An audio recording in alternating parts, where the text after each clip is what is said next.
Penal del Topo Chico, 76 años de historia, violencia y muerte.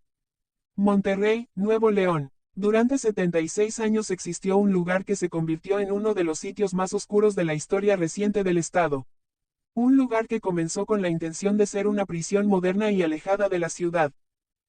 Pero Monterrey creció, la población penitenciaria aumentó.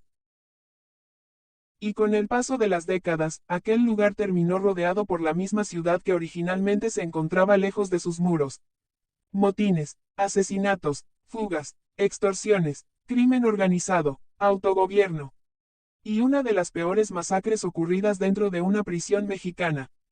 Esta es la historia del penal del Topo Chico. El antecedente. Para entender por qué se construyó el penal del Topo Chico tenemos que regresar todavía más atrás. En 1887, durante el gobierno de Bernardo Reyes, se construyó la antigua penitenciaría de Nuevo León en la zona que hoy corresponde al centro de Monterrey. Pero con el crecimiento de la ciudad, aquella prisión comenzó a quedarse pequeña y sus instalaciones se volvieron obsoletas. A principios del siglo XX ya existían problemas de espacio. En 1905 aquella penitenciaría tenía 334 personas recluidas. La solución fue construir un nuevo centro penitenciario fuera de la zona central. Y así nació el proyecto del Topo Chico. La ubicación no fue casual. Se eligió una zona al noroeste de Monterrey, en las inmediaciones del Cerro del Topo Chico. En aquella época era una zona mucho menos urbanizada.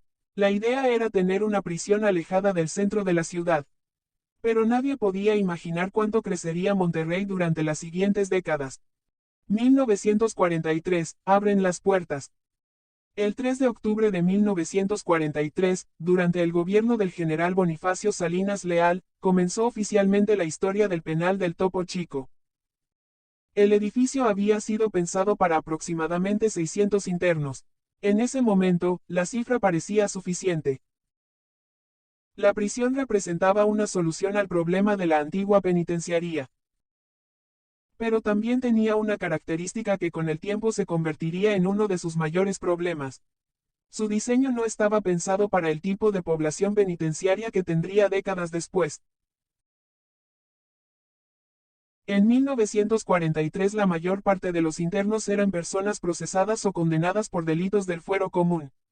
El fenómeno del crimen organizado que posteriormente cambiaría completamente el sistema penitenciario mexicano todavía no tenía las dimensiones que alcanzaría décadas después. Y había otro detalle. El Topo Chico fue construido pensando en una Monterrey mucho más pequeña. Monterrey crece. Durante las décadas siguientes, Monterrey se expandió. Las colonias llegaron, las avenidas llegaron, las fábricas llegaron, y poco a poco la ciudad comenzó a rodear el penal. Lo que originalmente estaba alejado terminó quedando prácticamente dentro de la zona urbana. Pero la prisión no creció al mismo ritmo, y la población penitenciaria comenzó a aumentar. Un edificio diseñado originalmente para unos 600 internos terminó albergando miles. Para los últimos años de funcionamiento, distintas fuentes reportaron poblaciones que superaban ampliamente su capacidad, llegando en algunos momentos a alrededor de 6.000 internos. Y ahí comenzó uno de los problemas que acompañarían al Topo Chico durante décadas. El hacinamiento. El hombre que inspiró a Hannibal Lecter. En 1959 ingresó al Topo Chico un hombre llamado Alfredo Vallí Treviño. Era médico. Su caso se hizo famoso por haber sido relacionado posteriormente con la inspiración parcial del personaje de Hannibal Lecter. Sin embargo, aquí es importante hacer una aclaración. Vallí Treviño fue una persona real y su historia fue utilizada como referencia por Thomas Harris, pero Hannibal Lecter no es una reproducción exacta de Vallí Treviño. El caso demuestra algo interesante. El Topo Chico no solamente albergó a delincuentes anónimos. Por sus instalaciones pasaron personas cuyos nombres terminaron apareciendo en libros, periódicos y en la historia criminal de México.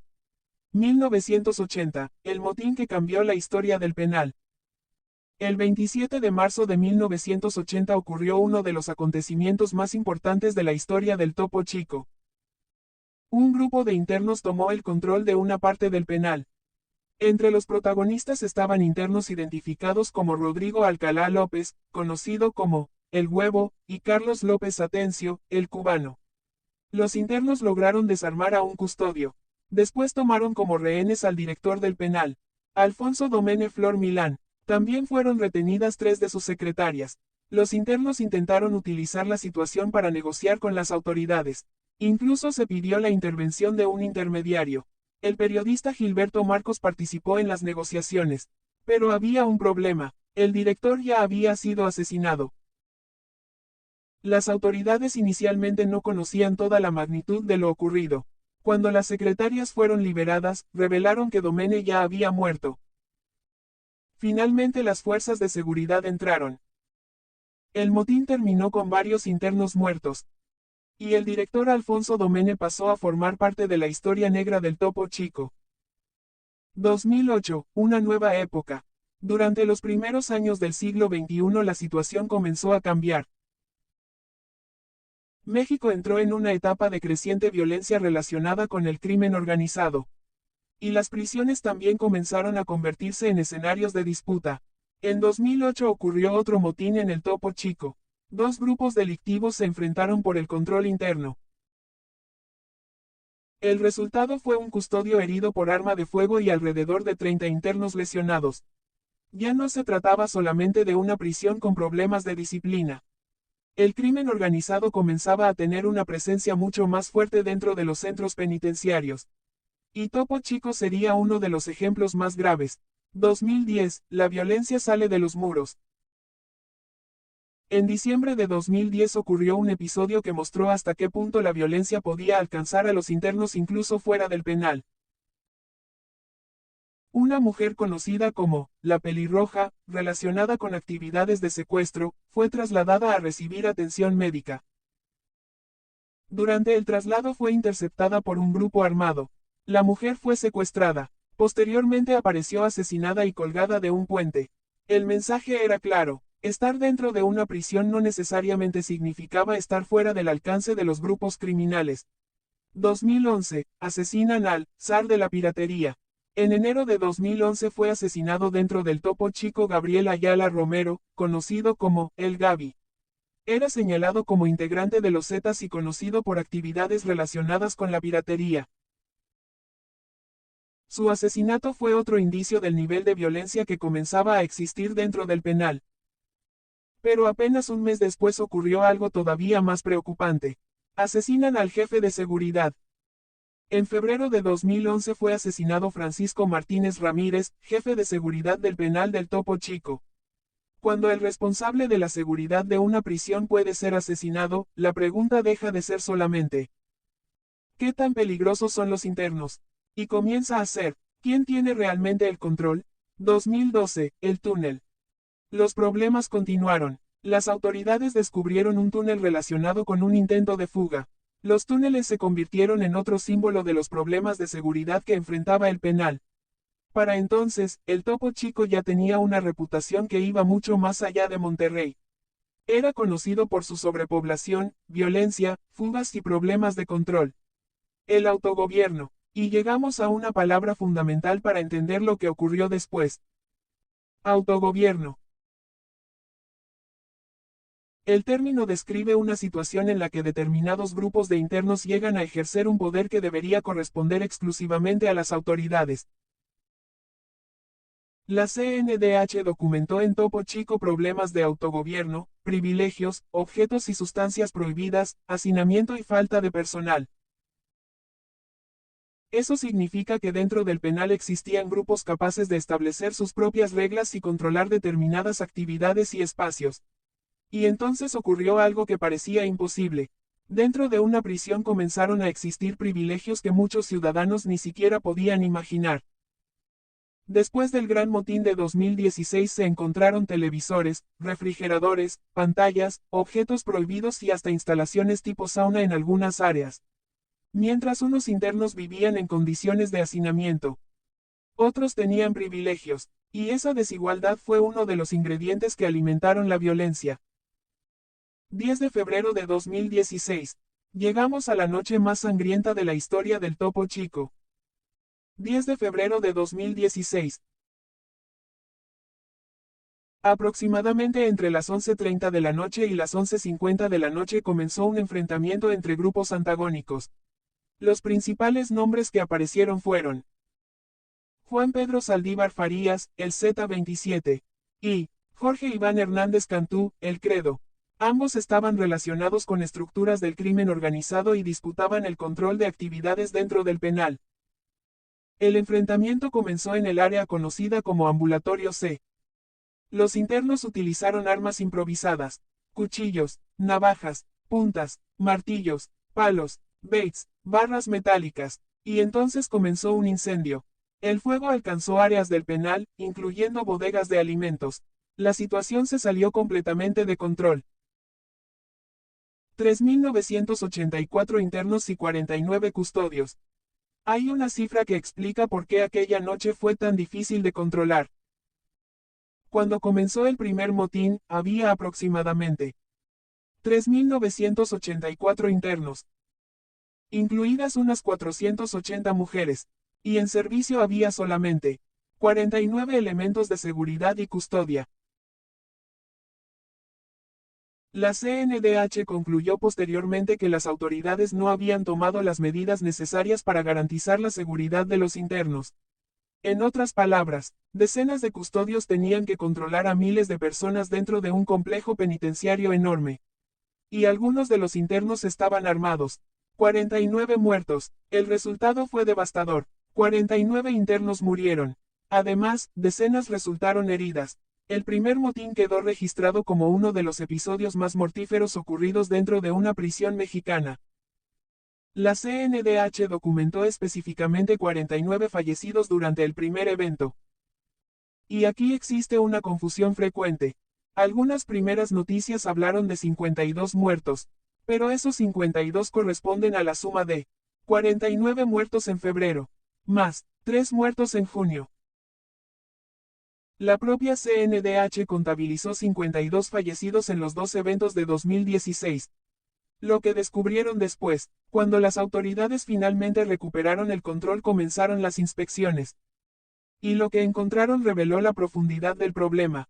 Había objetos prohibidos, armas improvisadas, drogas, áreas de privilegio, pantallas, refrigeradores, y otras comodidades que no deberían existir dentro de un penal. La CNDH concluyó que había problemas estructurales de gobernabilidad y que el autogobierno, los privilegios y la falta de personal habían contribuido a crear las condiciones para la tragedia. Pero lo más grave era que aquella tragedia no había aparecido de la nada. Era el resultado de años de problemas acumulados. Junio de 2016. 5 meses después ocurrió otro enfrentamiento. El 1 de junio de 2016 volvió a estallar la violencia. Esta vez el conflicto estuvo relacionado con el traslado de internos hacia el penal de Apodaca. El resultado: 3 internos muertos, y más de una veintena de heridos, según las distintas fuentes y registros oficiales. La CNDH contabilizó 3 muertos durante este segundo evento. Con los dos acontecimientos de 2016, 52 personas murieron. Y el gobierno de Nuevo León ya no podía ignorar el problema. 2018, todavía no había terminado. A pesar de las medidas implementadas después de 2016, la violencia continuó. En enero de 2018 una nueva riña dejó 2 internos muertos. El Topo Chico seguía cargando con el mismo problema. Una estructura vieja, una población penitenciaria enorme, falta de espacio, y una historia de grupos criminales que habían logrado establecer poder dentro del penal. 2019, el principio del fin. En marzo de 2019 el gobierno comenzó a realizar grandes traslados de internos considerados peligrosos. Aproximadamente 300 internos fueron trasladados desde Topo Chico como parte de un operativo que involucró también otros centros penitenciarios de Nuevo León. Pero los traslados provocaron nuevos disturbios. El 27 de marzo de 2019 ocurrió otra protesta y enfrentamiento. El resultado fue 1 interno muerto y decenas de heridos. Era prácticamente el último gran episodio de violencia antes del cierre. ¿Por qué decidieron cerrarlo? Aquí hay que aclarar algo. No fue simplemente. Cerraron el Topo Chico por el motín de 2016. El cierre fue consecuencia de décadas de problemas acumulados, entre ellos, sobrepoblación, hacinamiento, infraestructura deteriorada, falta de personal, autogobierno, presencia de grupos criminales, privilegios, objetos y sustancias prohibidas, motines constantes, problemas de seguridad. Y, sobre todo, la incapacidad de las instalaciones para cumplir adecuadamente con la función penitenciaria. La CNDH documentó precisamente estas deficiencias después de los acontecimientos de 2016. Además, el Topo Chico ya no correspondía al modelo penitenciario que Nuevo León necesitaba. Por eso el gobierno decidió sustituirlo progresivamente por instalaciones más modernas y trasladar a los internos. El 30 de septiembre de 2019. Finalmente llegó el día. Después de 76 años de funcionamiento, el penal del Topo Chico cerró sus puertas. El 30 de septiembre de 2019 terminó oficialmente su historia como prisión. Habían pasado por sus instalaciones alrededor de 300.000 internos a lo largo de las décadas, según datos divulgados durante las visitas realizadas poco antes de su demolición. Un lugar que había abierto en 1943 para aproximadamente 600 personas terminó cerrando después de haber llegado a albergar miles. ¿Qué pasó con el terreno? La prisión desapareció, los muros fueron demolidos, y en el mismo espacio se proyectó un nuevo concepto. El Parque Libertad. La idea era transformar un lugar asociado durante décadas con prisión y violencia en un espacio público para la comunidad. Donde antes había celdas, ahora habría áreas para la ciudadanía. Donde hubo torres de vigilancia, un espacio abierto, donde existieron décadas de historias de violencia, un parque, el legado del Topo Chico. La historia del Topo Chico no puede reducirse a una sola masacre. Tampoco puede reducirse a historias de fantasmas. El verdadero legado del Topo Chico es mucho más complejo. Comenzó como una solución. Una nueva prisión construida para reemplazar una cárcel vieja y saturada. Fue inaugurada en 1943 con capacidad para unos 600 internos. Pero Monterrey creció. La población penitenciaria creció. Y la prisión no evolucionó al mismo ritmo. Durante décadas se acumularon problemas, hasta que llegaron los grupos del crimen organizado. Y entonces la prisión dejó de ser solamente un lugar para cumplir condenas. Se convirtió en un territorio de disputa. Un territorio donde algunos internos llegaron a ejercer poder. Y finalmente, en febrero de 2016, ese problema explotó. 49 personas murieron. 5 meses después murieron otras 3. Y aunque el penal continuó funcionando durante 3 años más, su destino ya estaba decidido. Final. El penal del Topo Chico abrió sus puertas en 1943. La cerró en 2019. 76 años, 3 generaciones. Miles y miles de personas pasaron por sus instalaciones. Algunos entraron por delitos menores. Otros eran peligrosos integrantes del crimen organizado. Algunos fueron condenados, otros permanecieron años esperando una sentencia. Pero todos quedaron ligados a la historia de aquel lugar. Y quizá la pregunta más importante no sea, ¿por qué el Topo Chico fue tan violento? La verdadera pregunta es, ¿cómo permitió el sistema que una prisión construida para unos cientos de personas terminara albergando a miles y, durante determinados periodos, perdiera el control sobre lo que ocurría dentro de sus propios muros? Porque el Topo Chico no se volvió peligroso de un día para otro. Fue una historia que se construyó durante décadas. Una historia de crecimiento, de abandono, de sobrepoblación, de corrupción, de crimen organizado, de violencia, y finalmente, de cierre. Hoy los muros del penal ya no están. Pero la historia permanece. Porque algunas cárceles desaparecen, pero lo que ocurrió dentro de ellas, no desaparece tan fácilmente. Yo soy Alex, y esto fue, Alex te cuenta.